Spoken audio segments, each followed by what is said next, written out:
Thank you very much. Right, I'm going to keep this really brief because the thought of 60 blokes who've just had a curry in the room together for anything more than 20 minutes, I'm going to be out of here.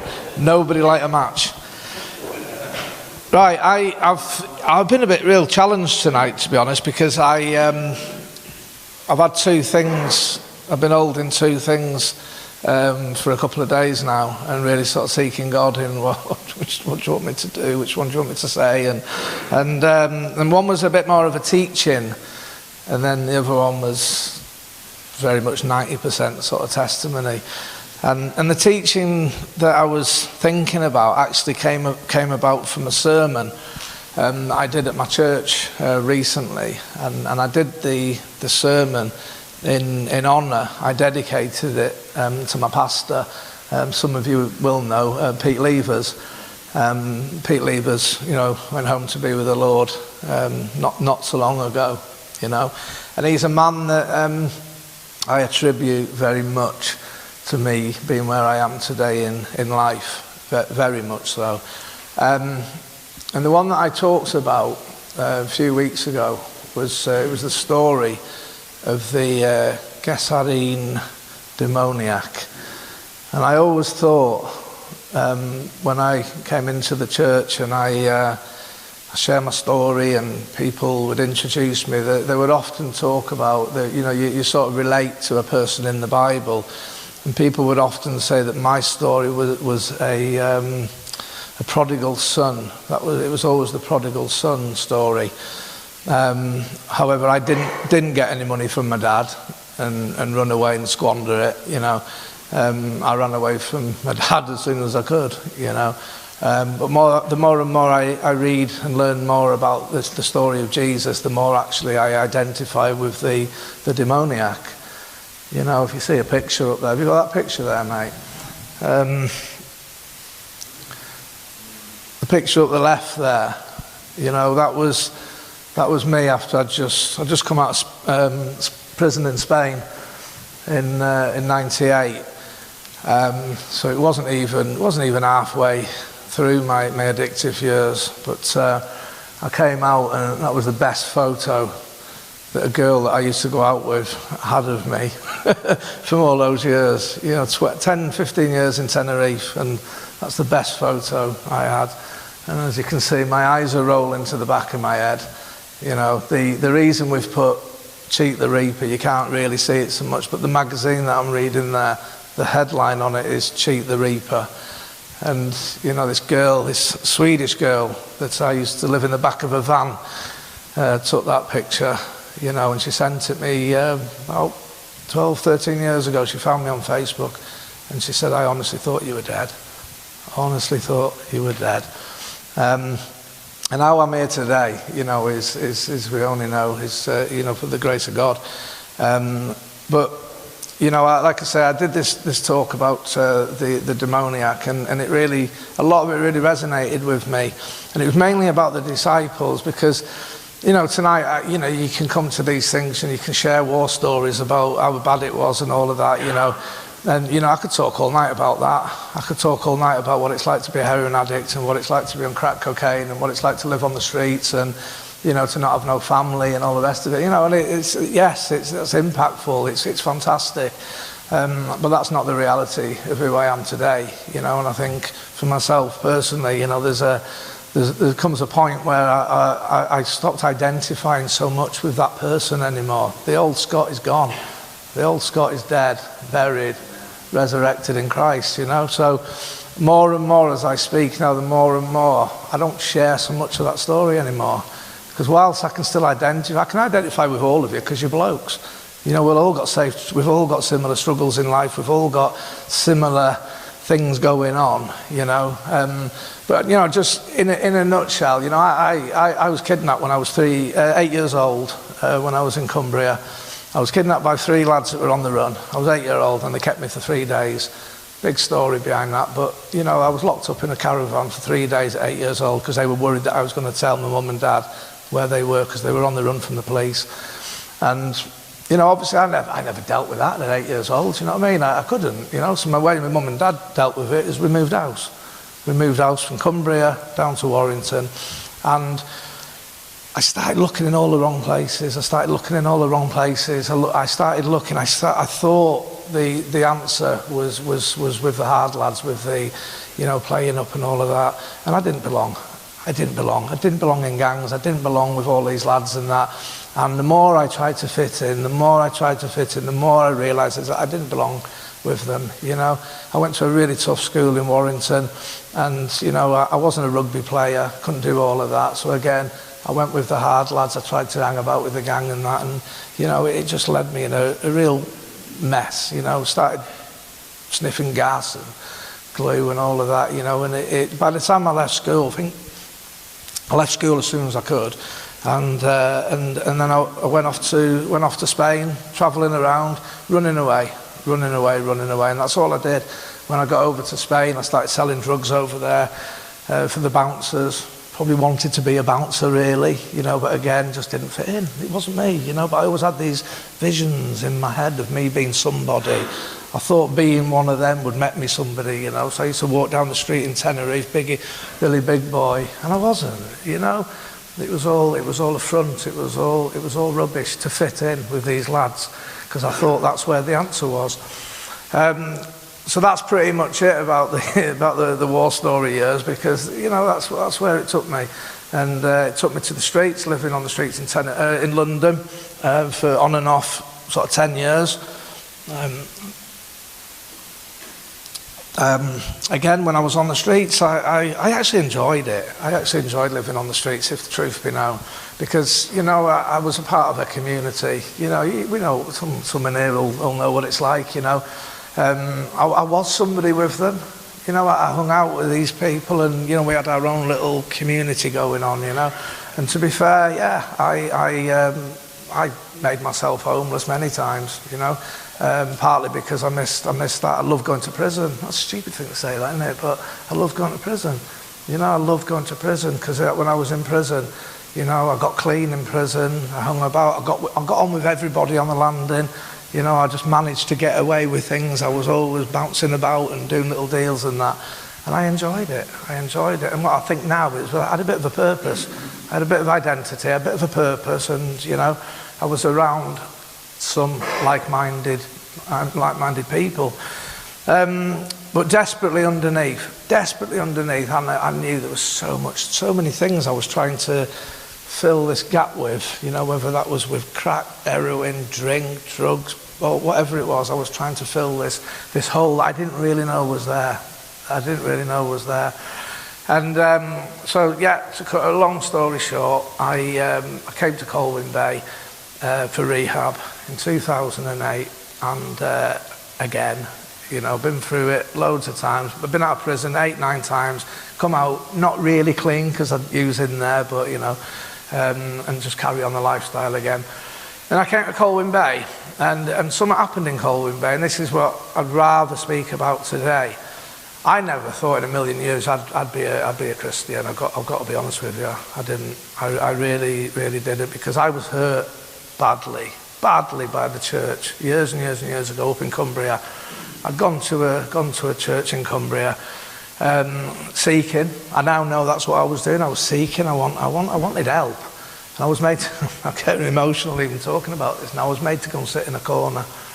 That's how I was received at this very religious church on a Sunday morning. And then everybody got up. And I was looking a bit of a mess, I'm not going to lie. But I was there because I desperately wanted to be saved, I suppose. There was something there, and I thought, I'm going to seek it, and that's my experience. I walked into this church, I was made to sit over there, service, they then did communion. I was told, don't you sit, no, you've got to come sit back over there. I wasn't allowed to get up. I tried to get up thinking I could go and do communion and that, and they said, no, you sit over there. And that was it, really. That was my experience. I walked out of there, never looked back, never stepped foot in the church ever again after that, in those years. And I know now how much that hurt me. And it was when I was doing this talk about the demoniac, that's when it came up. That's when the thing came up about that hurt. Because when I was in the rehab, and there was a lad in there who was a Christian, and he wasn't allowed out. So in the rehab, they say you're not allowed. You've got to get your legs before you can go out on your own. So he'd only been in a couple of weeks. He wasn't allowed out. So he had to take somebody with him. And I was the only lad up on a Sunday morning one day. So he came into the room and he went, Scott, is there any chance you can take me to church? And I was like, I don't want to go to church, mate. I really don't want to go to church. No, I'm not. I'm a Christian and I want to go. And I was like, that's great for you, but I'm not into that sort of thing and I don't want to go. And he begged me, oh, you're the only one up and you're allowed out and all of that. So very, very begrudgingly went to this church, and it was the one in Kinmel Bay, Antioch. And I walked into this church, and straight away I noticed there was a difference. There was a difference. And I sat at the back of the church, and this lad sat there, and they had all the music, the happy clappy music and all of that. And I really, I thought, this is all right, but I'm not going to show anyone that I feel this is all right, I'm going to sit here and scowl, And Laddo was loving it, He was reconnecting with God and all of that after his relapse and that. And anyway, something happened during it that God really used, and it was I don't know if many people in here know, but Polly Levers, God love her, she crashed the church bus. She went underneath the bridge in Kinmel Bay, the one that you're not supposed to go under with a double-decker bus. She went underneath that, and I didn't know that. Obviously I wouldn't. First time in the church, I didn't know Polly Levers, I didn't know anything about this. And what I didn't know was that she was up in court on the Monday morning. So I'm sat in this church listening to all this and whatnot, and then Pete at the end says, right, everyone, can you play for such and such there in hospital, and can you keep such and such in your prayers and that? Oh, and can you remember Polly in your prayers? And he's got her there, his wife, and he said, because she's up in court tomorrow. And I thought, ooh, I like it here. And I did. I really thought, I like this. So I went back the following week. And the following week, something else happened on that day as well, and it was Pete Levers. He came round, and as he was coming round saying hello to everybody, he sort of stood up to say hello to him, and he said, what brings you to Kinmel Bay? So I told him, I said, I'm a heroin addict, and and he just said, in my experience, he said, it's all to do with the heart. It's all to do with the heart. And he gave me the biggest hug ever, proper dad hug, and that really impacted me. Anyway, I went home, and the following week I went back. Laddo wasn't even up, but I thought I'm going to go there. Something was different. So I went there, and then they started doing communion. And I was sitting at the back, and I started panicking a little bit because it was coming round, and I remembered from years ago, I'm not allowed to do communion. I'm not allowed communion. I was told to sit at the back, sit down, you're not allowed. So as it was coming round, and they'd said it was juice, I knew it was juice, I wasn't worried about it being wine or anything, I knew what was in there, but it was the nerve, it was the hurt of what had happened all those years ago. And Polly, Pete's wife, noticed from across the church. She noticed, and she looked over at me, and I went, oh, like that. And she went, you are. And I went, what, me? It was like a little moment in time it was, and she said, yeah, you. I was like, really? And it came round, and I took communion, and that moment was just super special. It really was, and I'll go back to it in a minute. But that started me. I've got to be honest. I didn't have I went back to the rehab. I used again. My life wasn't transformed in that single moment. But one night, and it was the 17th of October 2008, and this was the moment it was. I was in my room in the rehab. I'd gone into Kinmel Bay, I'd been to Kentucky Fried Chicken, or as I like to call it, Kingdom Fried Chicken now, because I don't feel as bad about going there if it's Kingdom, So I'd met an old drug dealer there, and the first thing I told her, I'm in rehab, doing really well. She gave me a bag of smack. She went, yeah, treat yourself. You know what I mean, if that's not evil, I don't know what is, But so the first time I've been clean in my entire life, and this woman's here going, here, go on, treat yourself. But I went back to the rehab, true to form. You know, my life hadn't been transformed yet, so, you know, I went back to the rehab and I sat there and I smoked it. And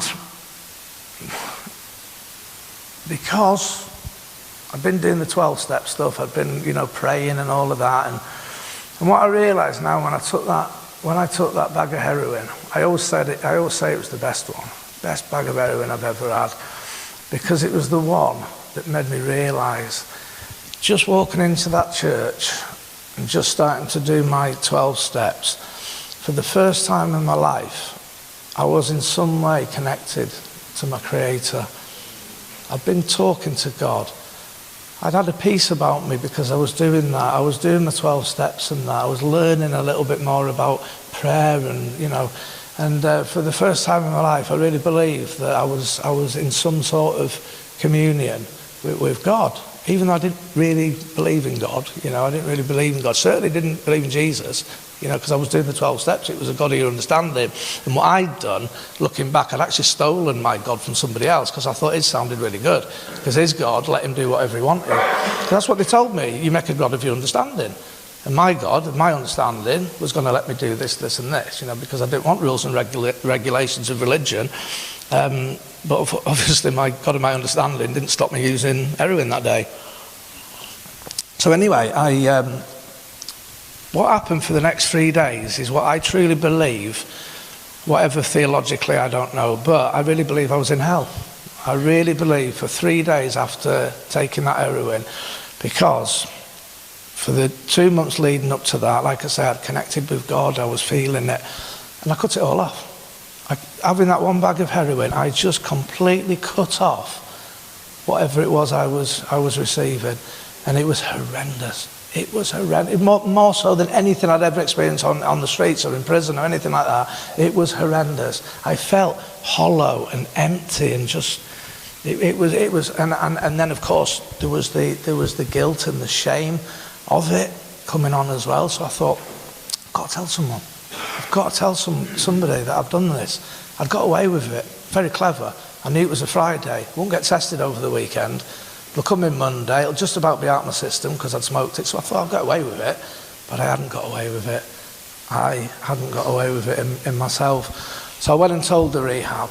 And cut a long story short, they said, we're going to have to ask you to leave because you've broken the rules and da-da-da. But then they said, we'll give you 28 days. Should get kicked out straight away because you brought heroin into a rehab, you know. But they said, for your honesty, we're going to give you 28 days. I didn't need 28 days. I went straight up to my bedroom, room number 23. And I'd remembered on the Sunday when I was in, part of the sermon that Pete had preached on was knock and I will answer, ask and you will receive. So I got on my knees and I just let it all out, and I said, right, a bit of a deal with God here. Right, if you are real, you know, and you get me somewhere to live, bit of a list, I did have a list, I must admit, you know, I want somewhere to live, and then if you're this and this and this, I said, if you're real, I will do anything for you. I will do anything for you. If you are real and you get me out of this, because I didn't want to go back. I'd experienced a little bit, and I knew I didn't want to go back. So I did this bit of a deal, and what I look back now was there was the confession as well. I spent about an hour just, I'm really sorry I've done that, I'm really sorry I've done that, and my dad and my mum and me, you know, I went through all of that. And I didn't have a big crash bang wallop, there was none of that, you know, but I got on my bed and I slept. I slept like I'd never, I used to say I slept like a baby, but I've since had a baby, and you know, I slept like a log. I really did, and it was bizarre. It was really bizarre. I'd made this pact, if you like, with God, and it was bonkers. And I slept and I dreamt, and it was amazing. And in the morning, I woke up October the 18th, and it was absolutely pouring down with rain, and it was freezing. The rehab never had the radiators and that on, so excuse this picture, but I've jumped out of bed, just got a pair of boxer shorts on. I opened the curtains, pouring down with rain, but I just had this peace. I just knew. You know, I was like, I don't know what had been answered, but you know, I knew it had been answered. And my phone rang, and it was my mum. And my mum said, you're all right. And even to this day, she still says, she knows there was some, you know. And she said, what's the weather like there? And I said, it's beautiful. It's just as it should be. Pouring down with rain, freezing cold. But my response for the first, rather than, oh, it's being down again, isn't it? You know, it wasn't. I said, it's beautiful. It's just as it should be. And as soon as I said that, I knew in my heart that my prayer had been answered, that God was going to look after me. And that I'd made a commitment. And this is what I wanted to really talk about tonight as well. But because, like I say, I didn't want to be a Christian. I didn't want nothing to do with religion and all of that, you know. But then I didn't know Jesus, of course. And to this day, not to this day, sorry, that's wrong. At that time, in my mind, I hadn't handed anything over to Jesus. I'd cried out to God that night, you know, so I didn't know Jesus and all that.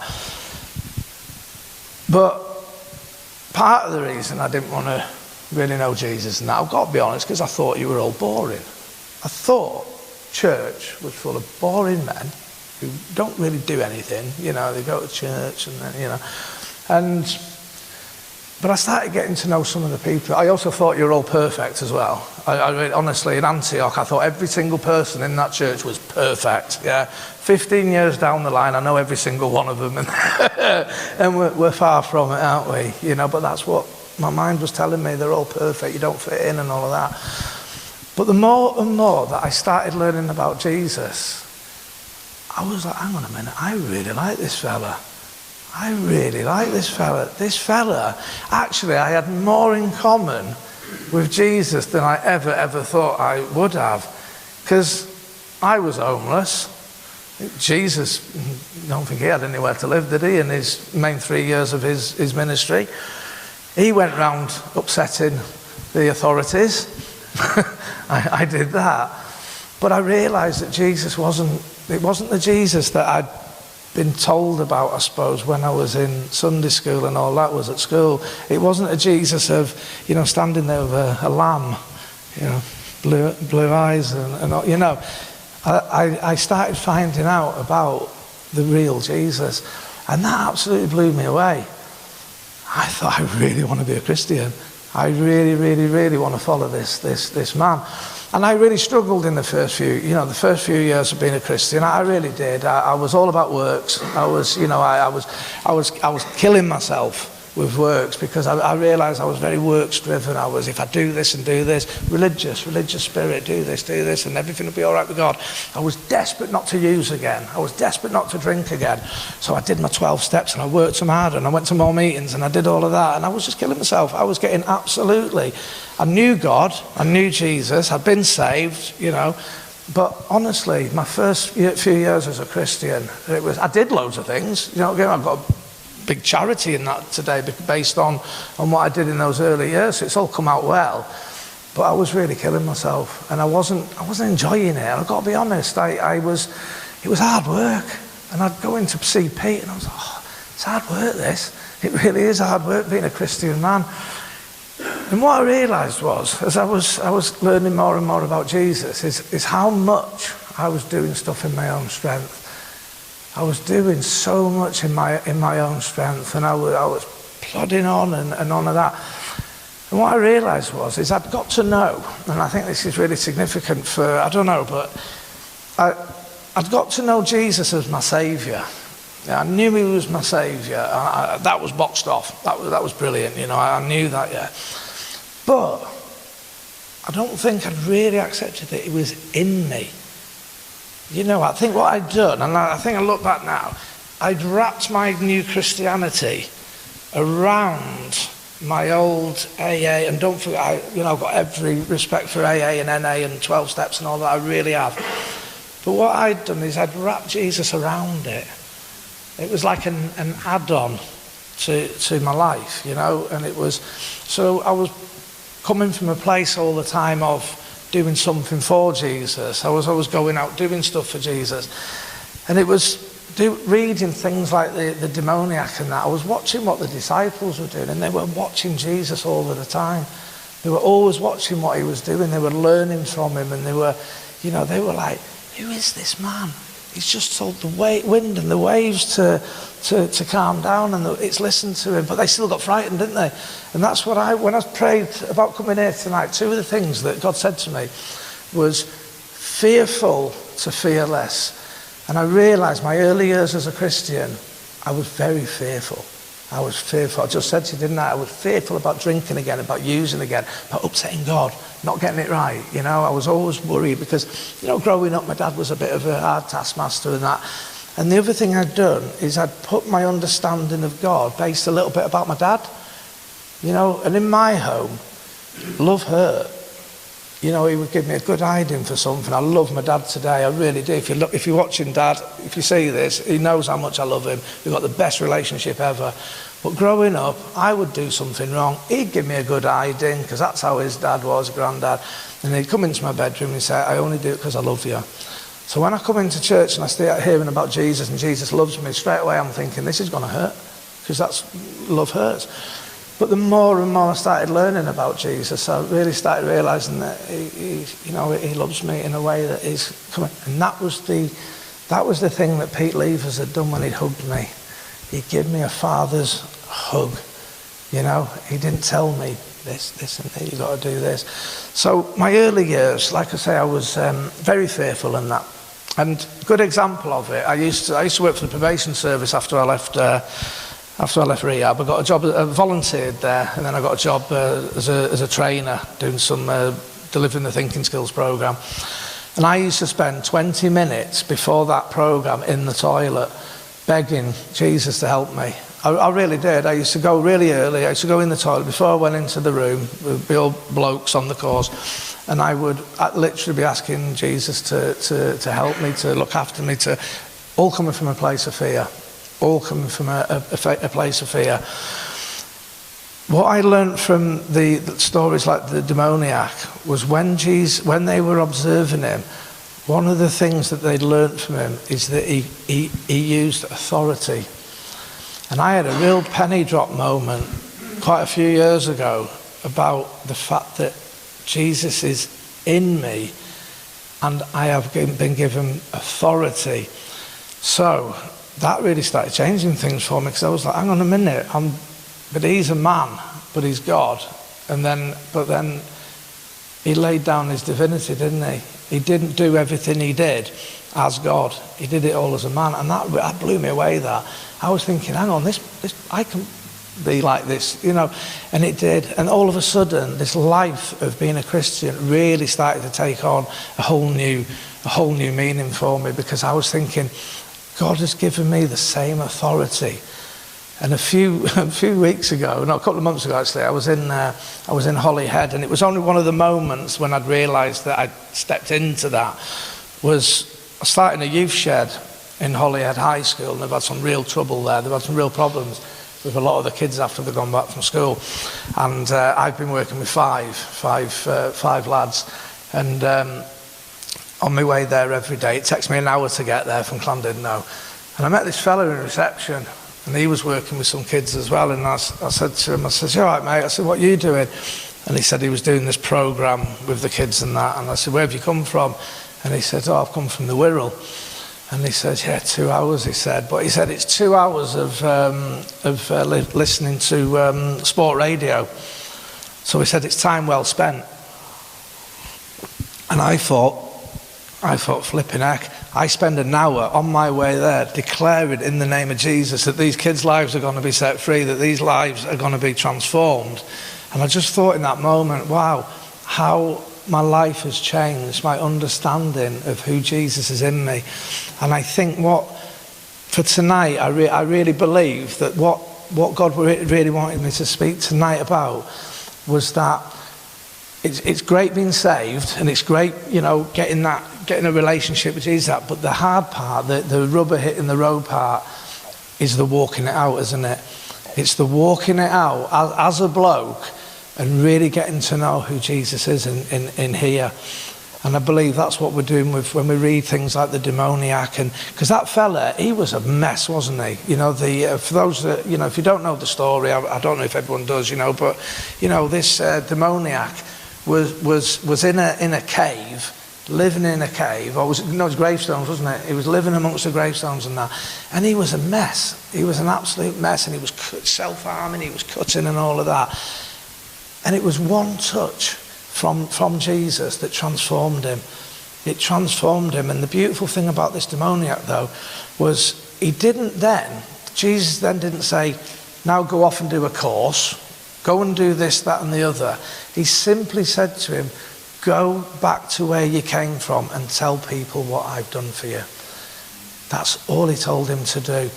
But just before that, and this was I think this was the bit for tonight, was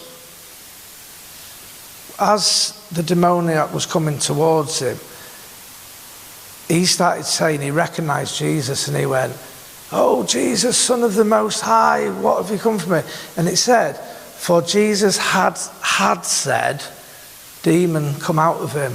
And because it said had said, I think, I could be totally wrong, but because he said Jesus had said come out of him, I think Jesus told the demon to get out of him as he was at the boat. He didn't wait until he got in front of the battle. He didn't wait until he got to the demoniac. And I think that's what I've done over the years. I've seen things coming, and I've just run straight in, and I'm expecting Jesus to look after me in that moment, and I'm fighting it with flesh. I'm fighting things with flesh. What Jesus said before he got out, all the fellas are watching him. I believe that's when he said, get out of him, demon. He used authority before he even got there. And that's what I learned. That's what I've learned in the last few years about, is we have that authority in us. So whatever it is that we might be struggling with, whether it's, I don't know, addictions, whatever, Jesus has given us that authority to take authority over those things and get rid of them. And I think that penny drop moment is transformational in a Christian's life. I really do. Because otherwise, I think we're fighting flesh, we're fighting up here, and we struggle. And I'm not saying I've got an easy life today, don't get me wrong, but learning how to do that stuff and learning to pray, learning who lives in us, I think that's the transformational thing. Not where I met him a few years ago and all of that. That was an amazing moment, and I can talk about that all day long. But getting to know the real Jesus inside us, I think that is the key. And I've certainly found out that all the men in the church aren't boring old blokes that just sit around doing things. I've met some of the most amazing men in my life, like Pete Levers. When I went into that church, when I did that tour, the demoniac one, I said to God, the question he asked me to ask Antioch is, when did you meet Jesus? When did you meet Jesus? Now I thought, looking back, that I met Jesus in my bedroom that night, called him God and all of that, and then I went on to this thing of, but then when I asked God myself, where did I meet you? Because Jesus met the demoniac, his life was transformed, I asked Jesus, where did I meet you? And he said to me, you met me in the hug of Pete Levers that day.